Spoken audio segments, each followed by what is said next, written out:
Good evening, everyone. Give someone a fish and you feed him for a day. Teach someone to fish and you feed him for a lifetime.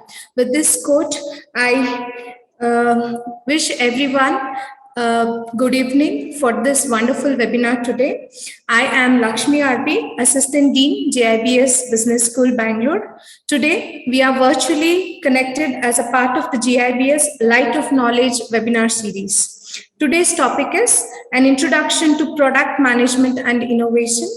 Please allow me to talk few words about GIBS Business School before we begin.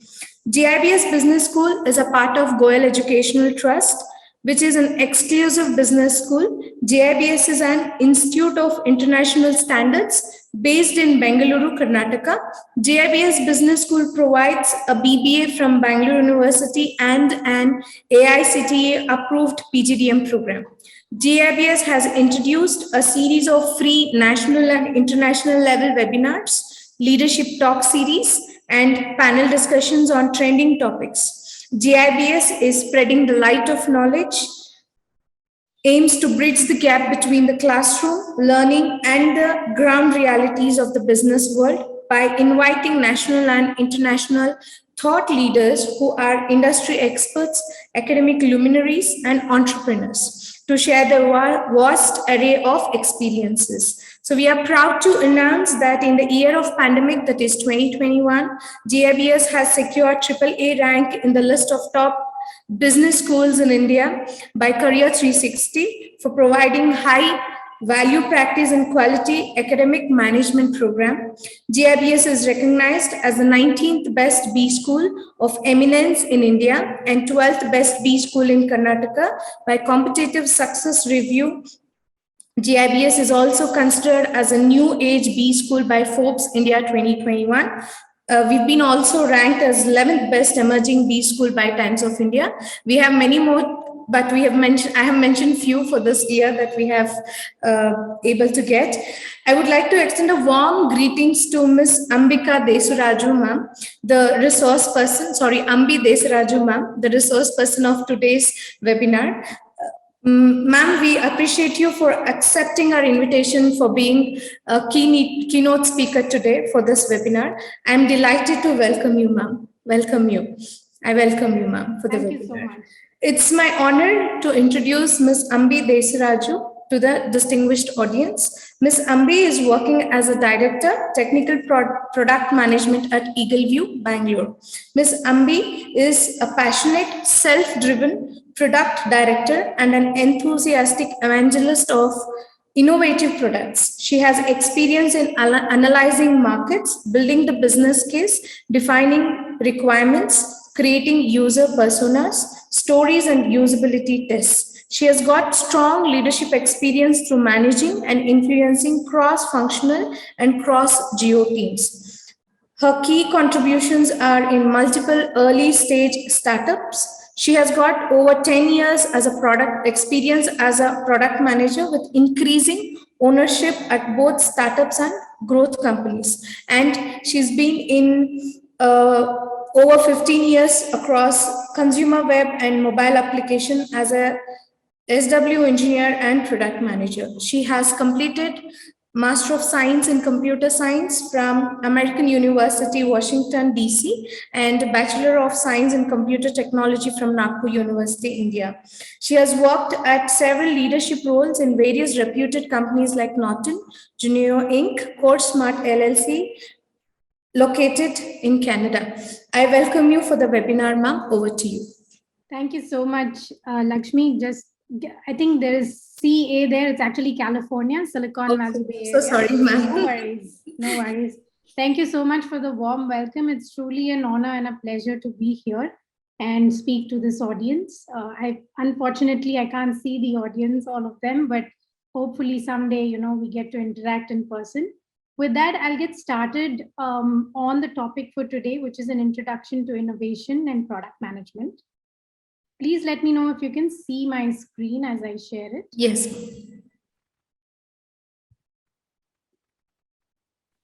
Yes, ma'am.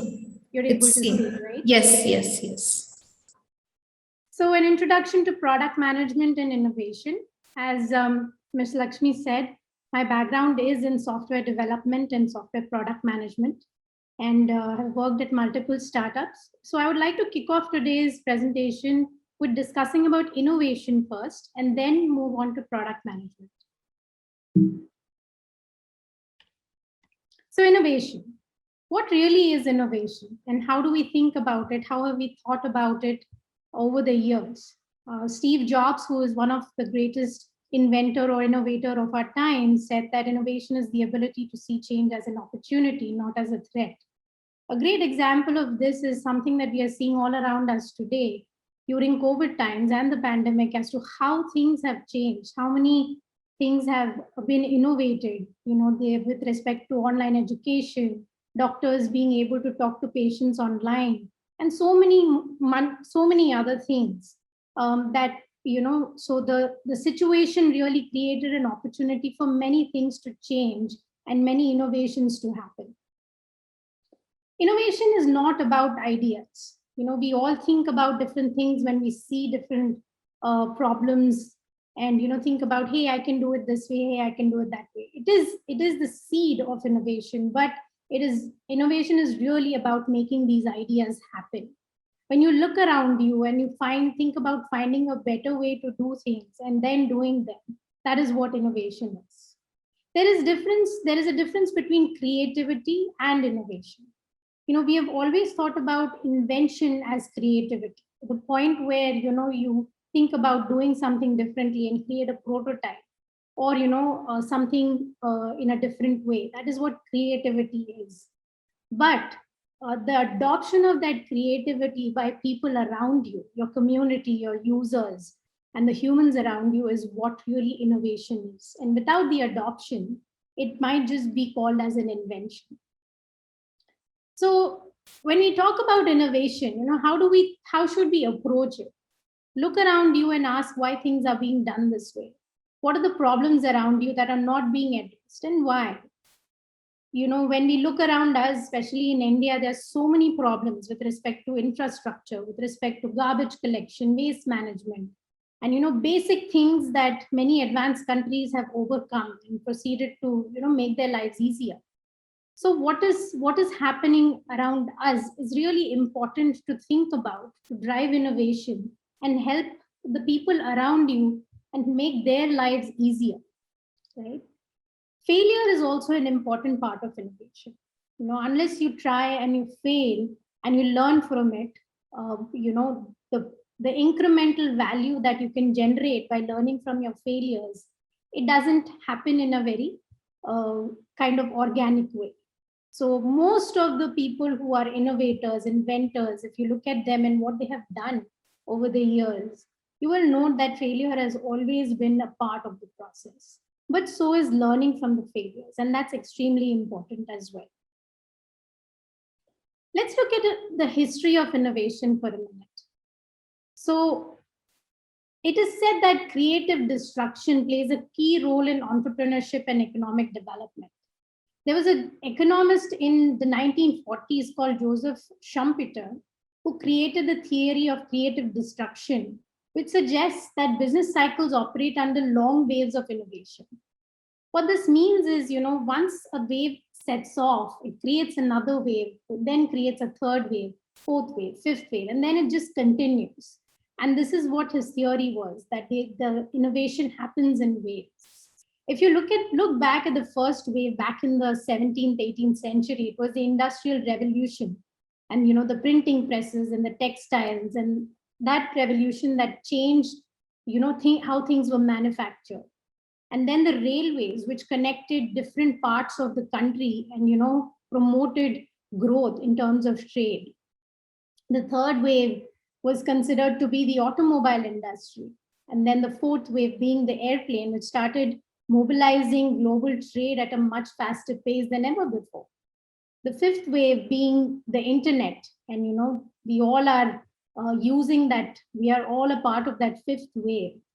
And what is coming up is the sixth wave, what we call, is what we are seeing, the innovation that we are beginning to see in terms of how to deal with the impact of climate change. How do we, prepare ourselves for the lack of fossil fuels tomorrow, right? And clean tech and how do we clean our oceans. So all of this is being worked on, and we are all going to be a part of that wave as well.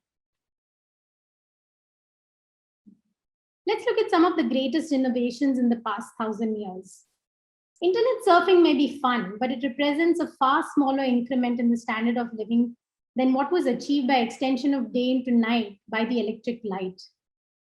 And the revolution in factory efficiency achieved by the electric motor, the flexibility and freedom achieved by the automobile, the saving of time and shrinking of the globe achieved by the airplane, new materials achieved by the chemical industry, the first sense of live two-way communication achieved by the telephone, the arrival of live news and entertainment into the family parlor achieved by radio and then television, and then enormous improvements in the life expectancy, health, and comfort achieved by urban sanitation and indoor plumbing. So if you take a look at the history of innovations, the printing press, the electric light, the telephone, the vaccinations, anesthesia. Can you imagine a world without anesthesia, the medical world? So these are what innovations, this is the list of what innovations have looked like, which have been groundbreaking and path-breaking and created a new world essentially for humans.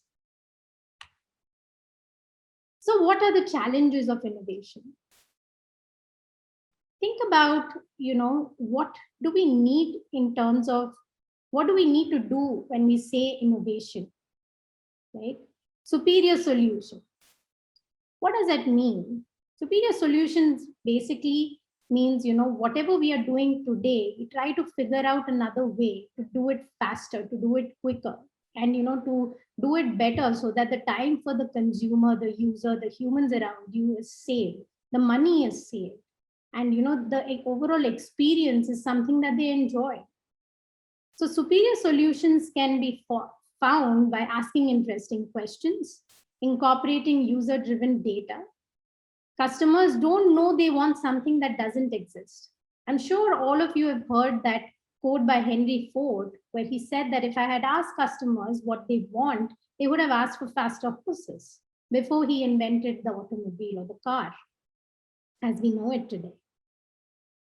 Innovation is also something that leads to lower risks and costs of change. What do we mean by lower risks and costs of change? So if you think about what is happening around us in COVID, right? The vaccines that are being generated, the vaccines that are being created, imagine the amount of costs being put in, imagine the amount of risks that are being taken. And what really these big giant pharma companies must be thinking about is how do we improve our production cycles, how do we reduce our costs so that we can speed up the innovation and get the vaccine out ASAP. How do we reduce the risk? And they have come up with phenomenal kinds of changes in their processes and their testing methodologies to get the vaccine out into the market. And as a result of all that has happened over the 2 years in this particular space with respect to the vaccine, I'm sure you guys have heard about the mRNA vaccines, which are now going to be used even for things like malaria and other diseases. And it's going to change the scene even in that space. So the ability to let go of bad ideas. These may not be bad ideas necessarily, but they may not be relevant in the current environment or the current context. So the ability to let go of those ideas is also something that drives innovation. The last thing, when you set up a company or a group of people and you want to innovate, the buy-in from the group of people and them aligning around the vision is extremely important. That is what is one of the biggest challenges that we see in companies today, right? There needs to be top to bottom alignment. There needs to be cross-functional alignment to drive the innovation and the vision that the company really believes in.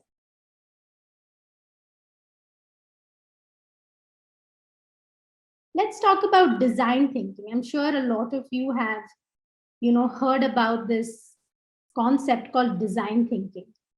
What is design thinking and its role in innovation?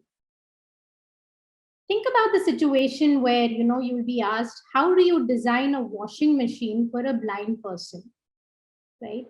And sometimes our first instinct is to think about the solution, right? Well, a blind person will need some feedback, a tactile feedback, and the washing machine needs to be designed in order to respond to that feedback. But before you go there, the main thing about design thinking is about stepping into the shoes of the human involved in the process. Do they really want another washing machine, or do they want a service? That is the kind of question that you need to ask when you're thinking about design thinking. And that is the approach that we need to take. So, design thinking is a human centered approach to innovation. It's anchored in understanding customers' needs, rapid prototyping, and generating creative ideas that will transform the way you develop products, services, processes, and organization. Design thinking is not necessarily only to be understood as a process or a method for solving in set in stone for a collection of problems. It's also a mindset. It's that mindset to start from the user, start from the person, and ask the question why. Why do we need to do this? Design thinking can also be combined with other methodologies, which is what a lot of companies are doing nowadays. Business strategies, social innovation models, and management practice. It is something that changes depending on its context and can use tools and techniques from other disciplines. I'm just going to read out that path that we see there: empathize, define, ideate, prototype, test, and keep doing that. I would encourage all of you to look at design thinking, especially if you aim to be product managers or entrepreneurs or innovators. Do look at design thinking and how it has evolved, the story of it, and how can you apply it in your day-to-day lives, in your projects, in anything that you're doing. And then it becomes a mindset. I'm sure a lot of you have heard the word agile. And what does it really? So I'll just spend a minute or two on talking about what really agile is. Back in the day in 2008, when I became a product manager, agile was just taking on and taking off, and we had to adopt agile in our methodology. So what did that really mean? What that meant was that we set aside this notion that we have to create big documents of requirements as to what the customer wants, what is the time frame, when will we do when will we ship the product. And we were coming from an era of Microsoft and Intel and these companies shipping products over 2 years. They would launch and release and ship a product once in a year, once in 2 years. But then the age of the web and mobile started taking on, where users were directly interacting with the products and tools every second of the day. And then that's why agile took off, because we could not wait for months and years to get feedback from users and then make changes. That just didn't seem cost effective at all. So that's when agile really took off. What is the agile manifesto? Individuals and interactions over processes and tools, working software over comprehensive documentation, customer collaboration over contract negotiation, and responding to change over following a plan. So this is what agile really is. This is the manifesto of agile. Let's take a look at what the role of agile is in innovation a little further. So agile really is the ability to create and respond to change. I'm talking about agile here because it is a framework that is being used broadly today in innovation. It's a part of the process to innovate, create rapid prototypes, test, and then keep doing that over and over again till you get to a point where your product is out there, customers are using it, and then constantly again and again, you're getting the feedback, you're responding to the changes in their environments, in your environment, in the production cycles, everything, and changing your product accordingly. So agile is the ability to create and respond to change. You organize your teams in a way. There is a designer, there's a developer, there's a product owner, there is a business leader, They form a group and say, this is what the customer wants. This is what the market wants. Let's create a quick prototype, test it out and come back and keep iterating. It focuses on products that are usable and valuable. And I'll talk about value and value generation a little bit more further down. Agile introduces the concept of value and flow in development processes. Agile innovation results from applying lean and accelerating innovation, and thus introduces speed to market. I'm sure every day when you guys open up your LinkedIn, you see X startup has gotten funding from this VC. This startup has gotten this funding from this VC. Why is that? Why is there a sudden surge in all of this happening? It's because people have become experts in kind of assessing what the needs of the market are, finding small teams, people of 2-3 people, groups of 2-3 people, creating a quick program or a prototype or a product, and testing it out and getting data and numbers and showing this to the VCs or the firms that are funding these startups and showing them value that they're going to be able to generate in years to come. It's just a group of 2-3 people who are able to do this, which is why it's called lean. And this being a small group is very quickly able to adapt to the changes in the market, make the changes and roll out the changes.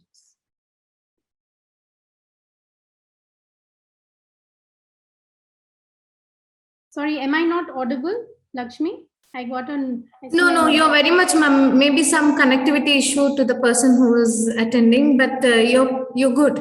You're Okay. good. We can hear you well. No, not an issue, ma'am. Thank you.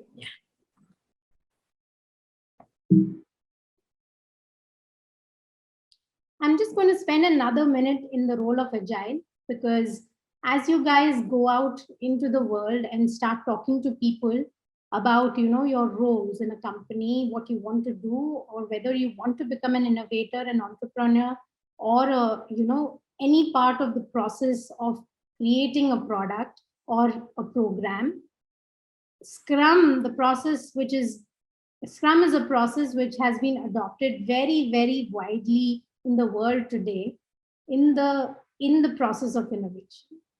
So in the Scrum, there's a product owner who writes the stories. As a user, I want to be able to open a screen. I want to be able to put in my information. I want to click on this, and then I want to be able to do XYZ so that my life becomes easier by doing that by this.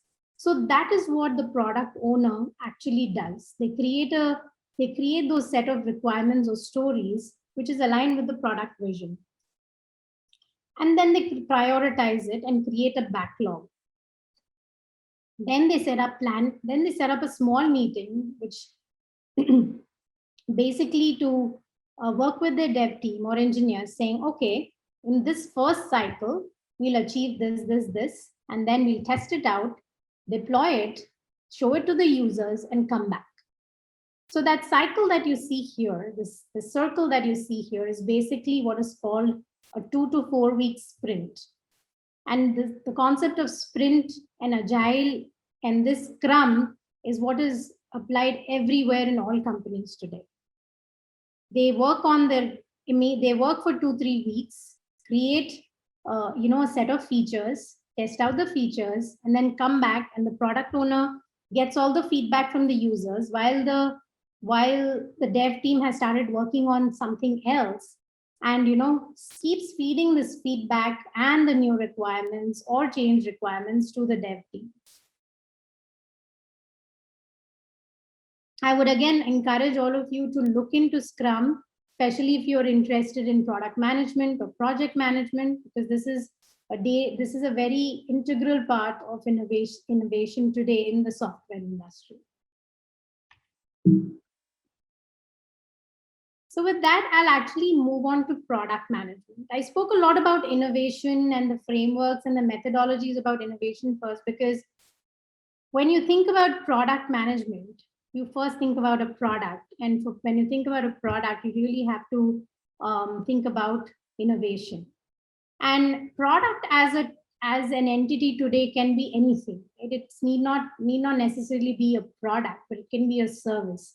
It can be software as a service. It can be a platform as a service. It can actually be an application. It can be a product, which is being used by a consumer. So management is the umbrella that kind of encompasses all of these things that we talk about, where essentially an innovation is being taken from creation to the point of adoption and then managing it and managing the life cycle of the product.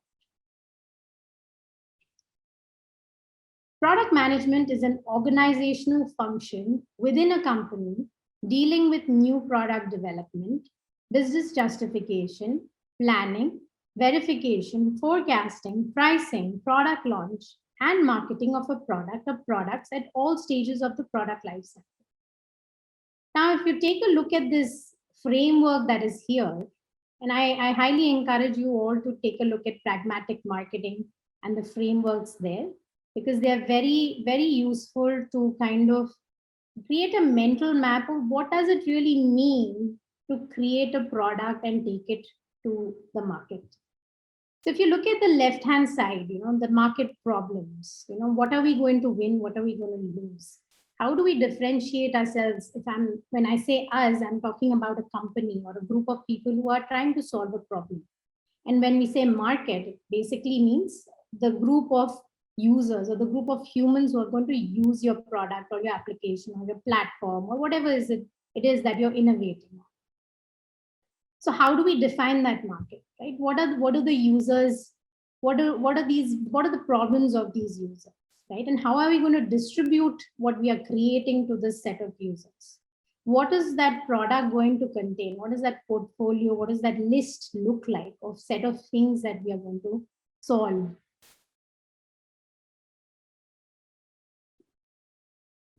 for? So the top part really talks about a lot of the strategy, the business plan, the pricing, the build, whether we are going to build, whether we're going to partner. Bigger companies tend to kind of buy or partner with fellow companies to roll out a solution quick to the market instead of building it, as that takes time. What does the profitability looks like, right? So that all kind of is about strategy. Now, when you come to the bottom a little bit, the competitive landscape, asset assessment, product roadmap, innovation, requirements, user scenarios, stakeholder communication, this all starts venturing into the technical aspects of the product, right? The innovation part. What all do we need to create? What all do we need from a technical standpoint to stack up and create that product? What are the detailed requirements going to be for each particular feature that we are putting into our product? What are the scenarios that the product is going to be used by our users? How do we tell our stakeholders? And when I say stakeholders, some of you may know this, but stakeholder, the word really means in the company, or it is a group of people in the company who are putting in, investing their resources into this group of people who are innovating. So it could be the CEO, it could be the CMO, the marketing head, it could be the company head, it could be a director of innovation. These group of people are called the stakeholders because they are actually putting in a stake and investing into this other group of people who are actually going to execute on the vision. So they are called stakeholders.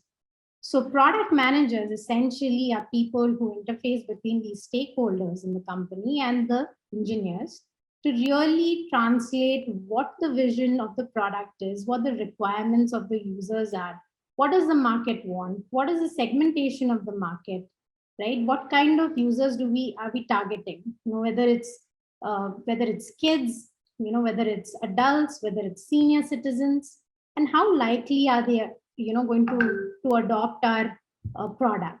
All of this is stakeholder communication. And then once they take that and work with the engineers to build out a plan, they need to go back to these stakeholders and tell them, okay, we are going to deliver X in 2 weeks, we are going to deliver Y in a month. and so on and so forth. And that is what forms the product roadmap essentially. Now, as you're building out the product, as you're building out features, it doesn't stop there. The users come into the picture, and customer support comes into the picture. And then in some cases, where it's not software as a service, it's actually a product, there'll be salespeople. So you have to enable the salespeople to go out there and train the users on the product, how to use the products. In some companies, they're called sales engineers. In some companies, they're just the salespeople who are selling the product to the customer. I would like to talk about B2B and B2C a little bit here. You might have heard these terms quite a lot in the conversations when you look at postings online. B2B is basically business to business, and B2C is business to consumer. And now there is even B2C, which is direct to consumer. So B2B essentially is, as a business, I've created a product or a service which I'm selling to another business. I'm not directly selling to a customer.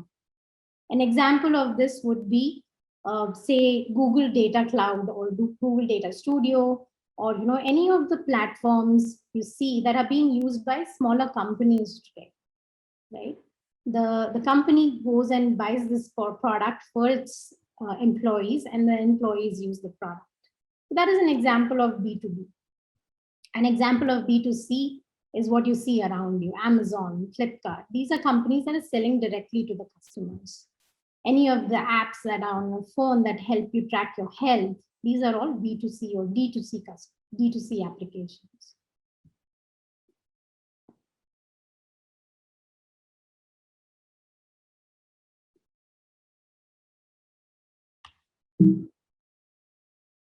So I'm going to move on to something called the business model canvas. This is also an important part of innovation, entrepreneurship, and product management. What is the business model canvas? So if you think about, I want to start a company, or I want to create a product, or, I want to form a group of people who are going to solve a particular problem. This is a framework. This business model canvas is very widely used in the entrepreneur, business, and product management space today, because it gives you a very clear set of things to do in order to proceed and create the value that you want to create. Now let's take a look at the word value proposition. You will hear this a lot from various people. What exactly is value proposition? Value proposition is that I, as a person, or I, as a company, I'm going to create a product that delivers a certain value to the consumer or customer. When we say value, what could it mean? It could mean saving time. It could mean saving money. It could mean efficiency in a particular process. It could mean anything that is valuable to the customer. It is of value. So it could mean security. It could mean delivering privacy. It could mean delivering ease of purchasing groceries. It could mean tracking my health and becoming a healthier person. So the value that I'm generating has to be very clear to me as a company or as an entrepreneur.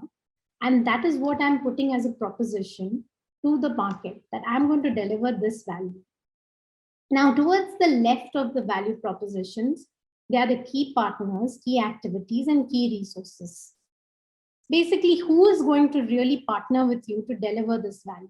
You will have to have, say you're creating a product, right? You will need a supply chain. You will need some production frameworks. You'll need people who might supply you with different things. You might need another software company to give you an input before you can translate it into another product. So these are who your key partners you have to identify in order to create your value. Similarly, the activities that you need to do to first generate that value and what those resources are going to be, right? When you go ask for funding or when you go ask for money, what the people are going to ask you are, okay, so how are you going to spend the money that I'm going to give you to create the value that you're proposing, right? So that is where the key resource and an understanding what your resources are going to be and what they're going to cost you is a very integral part. And that's what the cost structure, where the cost structure also comes in. Now, to the right of value propositions, our customer relationships, customer segments and channels. Now, while you're creating all the value, while you're working on your input stream and your production pipelines, and you're creating your teams to deliver a product, you also need teams that can work with customers to understand what their requirements are, what the problems are, why these problems exist. Can these problems be solved upstream, as in at the beginning, at the root of the problem, or there are things that cannot be achieved at the root and source, and we have to further come downstream to kind of understand what the problem really is, and solve the problem at that point. So talking to customers, asking them why, what is the problem is, and building out that relationship is all about customer relationships, and proposing the value that you are going to create for them, again, in times of money, cost, anything that is of value to them. How do you segment your customers? Who are the people that are going to use your product? And what are the channels? By channels, we mean how are you going to distribute your product? Whether it's going to be online only, whether it's going to be offline only, whether it's going to be a mix of online and offline. So this is what channels really means. Cost structure is, of course, developing, the cost. What exactly is your top line? What is your bottom line? How much money you're going to put in? What is your cost? And, how are you going to spend the money that is going to be given to you, or you have to create certain value or to create a product? Now, the revenue streams is, identifying where your influx of revenue is going to come. It's fairly straightforward. It could be funding, it could be, a smaller business that you create where customers are paying you, and, you feed that into your company. You have to identify all the streams of revenue that you're going to bring into the company to continuously create value for your customers.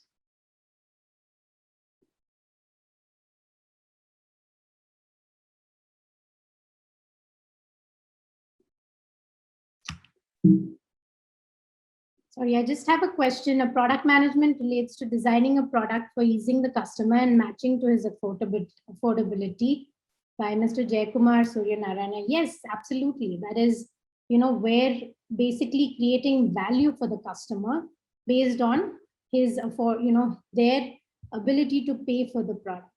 So a lot of products out there are free, which also create value for the customer. Right, and the way the revenue streams for those products comes into the company is through by means of ads or by means of other channels to bring in revenue, not directly money from the customer.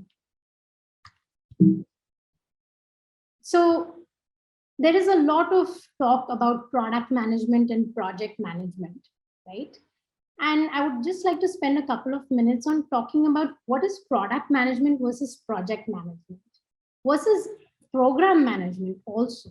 In the industry now, we have all of these three functions, and they differ even from company to company.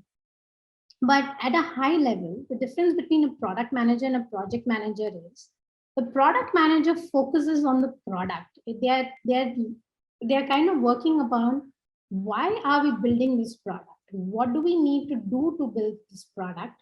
What are we going to do? Create the roadmap, develop a strategic plan for delivering the product and maintaining that product roadmap, right? That we are going to do this X in 2 weeks, we're going to do Y in 3 months, we're going to do Z in 1 year. So that is what the product manager really focuses on.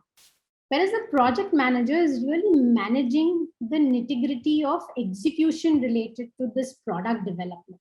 They break down the initiatives into tasks that, software developer 1 is going to do this, 2 is going to do this, the product owner is going to do this team is going to do X, and there's another team that is going to do the Y, and this team Y depends on team X to deliver certain things. Although we are going away from that, we are progressively going away from models where one team depends on the other. Nowadays, if you go into companies, you see one team delivers a particular set of features for a product so that they don't depend on any other teams. Planning on project timelines, right? When the product manager says, my team is going to deliver a particular feature or a particular product at the end of this time, the project management project management function or the product manager is the person or the team that basically makes sure that that happens and the communication about those timelines is happening throughout the company. Allocating project resources, how many people are required, how much time is required, and monitoring the task completion. And communicating progress to stakeholders. So this is the difference between a product manager and a project manager.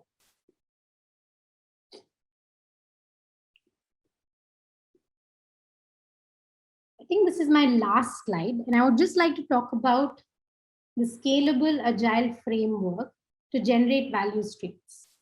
Now we spoke about product management, which is basically a person, taking that entire onus to take a vision, an idea from the point of, just a concept to a prototype, or what we call in many cases a minimal viable product, an MVP, going and testing it with a beta set of customers, bringing back the feedback, and then working constantly with developers and the teams inside the company to continuously keep on generating value and iterate on that one idea that they had initially. In many cases, the ideas change, that there's a pivot. So all of this is a part of the process. The reason why I wanted to talk about SAFE is it is a very broadly used framework to create value continuously by a huge set of people, right? As the company grows, it's going to grow from like one owner of the company. They'll have operations who are managing things coming in, going out. There'll be salespeople, there'll be a marketing team, there'll be engineers, there'll be product managers. Now, to create a framework where the roles of all these people are defined in a way that you gain speed and you keep on executing and delivering value to the customer, the scalable agile framework is the SAFE. SAFE is actually, it's a group. It has been formed, and it is almost like a company in itself. And they have created frameworks for people to use to allow generation of constant value by following a set of things that they have given, and making work streams more efficient. So I would encourage all of you to go on to the SAFE Agile Framework website and take a look at how product management really progresses from being an idea to actually start delivering value. This is very, very executional. This is downright at the day-to-day execution part of being a product manager. So the references that I have, I'm just listing out some of the references related to design thinking that we touched upon, how to be a product manager, and the pragmatic marketing framework, the business model canvas, the scalable agile framework, and what does Scrum mean. I would encourage you all to take a look at these references, and also definitely recommend reading these books. How to Create Products Customers Love. It's by Marty Cagan, who also has a product group, and there are many theories about product management, product development, innovation created by his group. Do look it up. There is also a book, very interesting, called Hooked. How are people creating these habit forming products, right? How do you think about creating a feature or a product which becomes a habit for everybody? And then this is an older book called Don't Make Me Think. And it's a book that I really, really like, because it kind of makes you think about how to not make the customer really think about it, how to make their lives easier. So I would highly recommend all of you taking a look at these books and maybe reading one of them at least in the next few months. So with that, I'd like to stop here and take any questions or. Yes, ma'am. Thank you so much. I would request all the participants to please put your questions in the Q&A so that ma'am can take up one by one. I think we already have few coming in.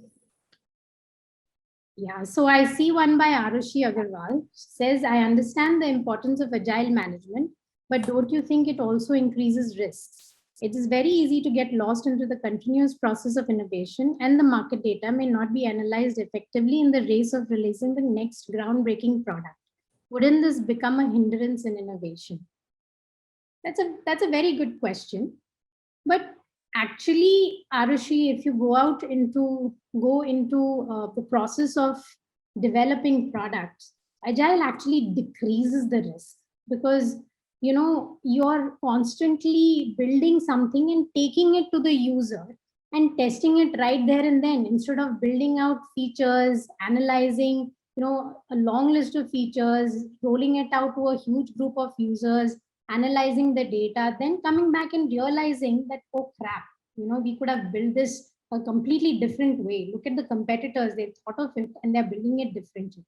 So agile, what it does is, it gives you the freedom to build things in a very small incremental way and constantly analyze what you're doing, so that you're not too further down the road in terms of what you have built. So in many ways, it decreases risk, and it it is a tool that when you are using it, if you use it effectively, really, and truly use it in the way that it is meant to use, which is why all these frameworks have come up, right? Like SAFe or the Agile Manifesto, to really understand what Agile is. That it is not just, just to deliver something to the market, but it is to deliver what the user really needs and in the best possible way. And that's why design thinking also came into the picture. Why? Because it's not about us as a person or a company thinking that the user wants something. You can never. There is a saying in product management which says, if you want to build a product, you have to get out of the building. You have to get out of the building, go talk to your users, and then come back with that to your desk and then build what you want to build. It is really not what the thought or the process or the product that a group of people just thinks is right for the market, but truly what is essentially right. And Agile gives you the way to do it. And tomorrow there might be something else that comes out which is much better, and which decreases whatever the decrease, maybe increases the speed to market even further. Hope that answers your question, Marushi. Ma'am, you will take up the next question, or should I help you? Sure, you can help me take up the next question. Okay, I think we have a question. Once again, ma'am. Yeah, today there is a question by Manjula Hrithik. Yeah. She's asking, today there is a lot of easy copying, like Paytm came up with one idea, Phone Pay, Google Pay, and all copied it. And today Paytm is in cutthroat competition. In this catch-22 situation, how can one keep the idea or design caching, commercializing sustainably? That's a very good question. And I think this is definitely the dilemma that all of us as innovators, product managers, or business people face day in, day out. And the advantage is, the advantage of this happening, right? A Google Pay has come out, a Phone Pay has come out, a Paytm has come out. The advantage of this is, there was a market created, and a competitive market created in a way that it drove the adoption significantly, right? Now, because of Google Pay being available, a whole set of users who are very comfortable using international brands like Google or a Microsoft started using Google Pay, and it took off, right? Whereas customers who are Flipkart customers who are accustomed to using Flipkart products or the subsidiary products were like, I'll use Phone Pay because it's I believe in it. I trust it, and I'm not going to trust my payments with anybody else. And Phone Pay took off. Paytm took off because of the whole UPI ID and the whole innovation there, and they came into the market. Now, all of these companies, this is the game that you play when you're in the space of the market. And honestly, I wouldn't say that it's a copying of one another's ideas. It is basically entering the market with a solution and competing against each other. And this is what, this is where innovation really thrives, because there are these companies competing for that space, competing for that next user. And only then can they start, forcing themselves to think about, okay, what is the next problem that I can solve for the user to make their lives easier? And that is where innovation really thrives. So, how do you sustain this? You sustain this again by, analyzing your risks, your costs, and that's why you need a big company to kind of create these products and keep sustain these products. You can't do it as a small group of 2 3 people. You start getting more funding, you hire more people, and then you kind of keep on innovating and try to be the best in the market.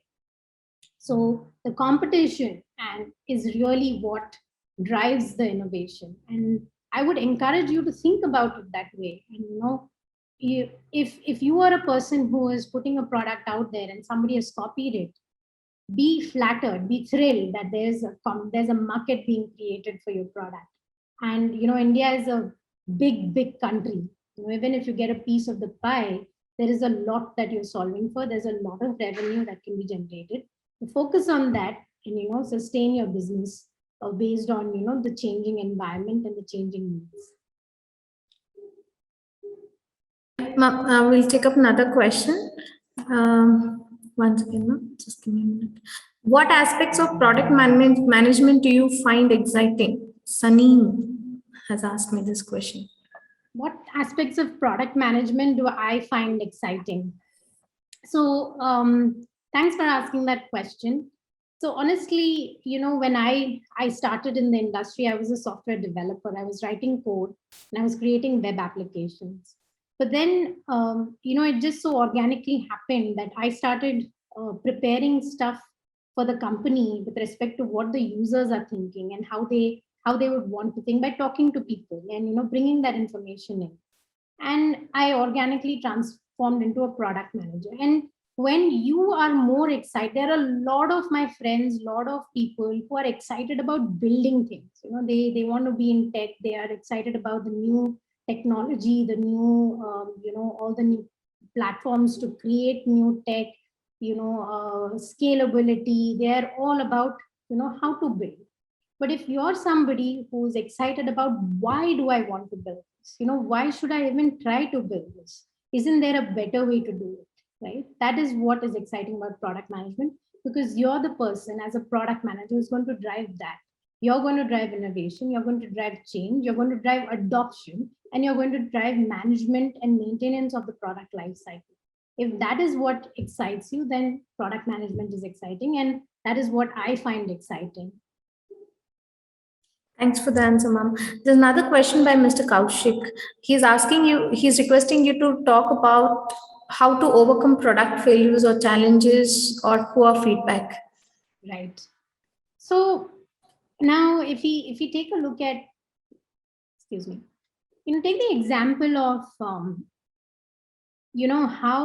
how certain industries or disruption has happened over the years, right? We went from video cassette shops to today, where videos are streamed on our devices in the palm of our hands continuously. So if you take a look at the journey that they have been through, right, there'll be a lot of products, lot of companies that die out because of the changes happening. And if you want to overcome the challenges being brought about because the environment's changing, because the technology is changing, because the world itself is changing, you have to reinvent yourself. You have to overcome, and that is where, that is what I meant by letting go of old ideas, letting go of existing ways to do things, which is the hardest thing to do in innovation. The best example is if you take a look at Adobe. Adobe, when they launched, and Xerox had many things, had the ability to do many things that Adobe was doing, but Xerox didn't do it. Anyway, that's a different topic. But Adobe was, they were, for the most part of the 90s and even early 2000s, they were into, selling software disks that you can install on your laptop, like in Adobe Creative, like in Adobe, Photoshop or Illustrator. They were in that for the longest time. And then came the era of Everything is software as a service online. So they pivoted from, Adobe hardly sells any CDs today. They pivoted completely from that to selling their software online as a service. Everything is online now. Adobe Photoshop, Illustrator, Writer, everything is an online service. And they reduce their production costs, they reduce the costs of producing CDs. So they reinvented themselves. And this is why Shantanu Narayanan, who was the brainchild behind this Adobe software as a service, is known as one of the greatest innovators, because he was ready to let go of the idea of CDs and transform the company into producing software as a service. So you have to think about how you can let go of your bad ideas, reinvent yourself, see how the tech is changing, see how the competition is changing, see how the market is changing, and overcome these challenges. Poor feedback is a part of the process. You have the ability to take criticism is the most important thing you need to deal with as a product person, as an innovator, as an entrepreneur. If you cannot take poor feedback and go back and tell yourself, I'm going to change that poor feedback into positive feedback, you cannot be, you cannot go on. You have to have the ability to take poor feedback. And if we want to talk about how to deal with it, you have your community, of entrepreneurs, you have your community of product managers. It's not about you as a person, it's the product that is the star there, or the person there. And you cannot really take it personally. It's the product that you need to continuously change based on the feedback. And I would go to the extent of saying there's no such thing as poor feedback, it's only feedback. Thank you, ma'am. There are a couple of questions on how do we do a basic research to understand the expectations of customers. Right. So say you have an idea, right? And you have a thought that I want to offer a particular service. Let's say, I want to deliver, I want to deliver, different types of breads to a particular set of customers, Bangalore urban population. I feel that there is a market there and people want different types of, breads or cakes or sweets. And how do you go about, validating your hypothesis, right? You have hypothesized that there's a need for this. Now there are tools like SurveyMonkey, there are tools like many survey related tools. What you do is you create a quick survey saying, for example, how many times a week do you eat, say, bagels, or like a particular type of other kind of bread, or whatever comes to your mind, and you send this survey to a set of people you have identified. It could be as simple as your local community WhatsApp group. Send a survey to them, and get your questions answered. Like, would they really pay you money for the service that you're offering or you plan to offer? And it's not directly the question, will you pay money to need money to do this, right? Why would they pay money is drilling down into that question is your job as a product manager or a product person or an innovator or an entrepreneur. And that's what research means, right? What is the pain point? You might uncover some problems and pain points that you have not even thought about, that the customers really feel, and you might be able to solve for that. So customer research is really about unearthing the problems that are not visible, and and validating some of the problems that you've hypothesized as well. All right, ma'am. Sorry to interrupt, ma'am. Please. No. And how often is you initially, when you're coming up with the idea, you have to have a set of questions and you have to go out and do research, and then maybe once you build out a prototype, you have to do a survey for your prototype. So how often is really dependent on what your plan is and what your milestones are in rolling out your product. And that is how often you'll have to do your customer research. The short answer is constantly keeping an eye on customers, customer feedback, customer pain points. And any of the companies that you see today that are thriving, they take customer feedback very, very seriously, and that's why they are thriving. All right, ma'am. Thank you so much. I think there are a couple of more questions. I think we are at the end of the webinar. I thank you for everything. Thanks for making us understand about the highlights of innovation, importance, and its benefits, and making us thoroughly understand what is product and project management. Thank you so much. I thank Ambi ma'am for taking out time and addressing all the audience today who are there virtually present with us. And I thank my team of GIBS for the extensive support and efforts to be the best. Thank you, Team GIBS, and a big thank for to our extended family that are dear participants. We are really obliged from your overwhelming responses.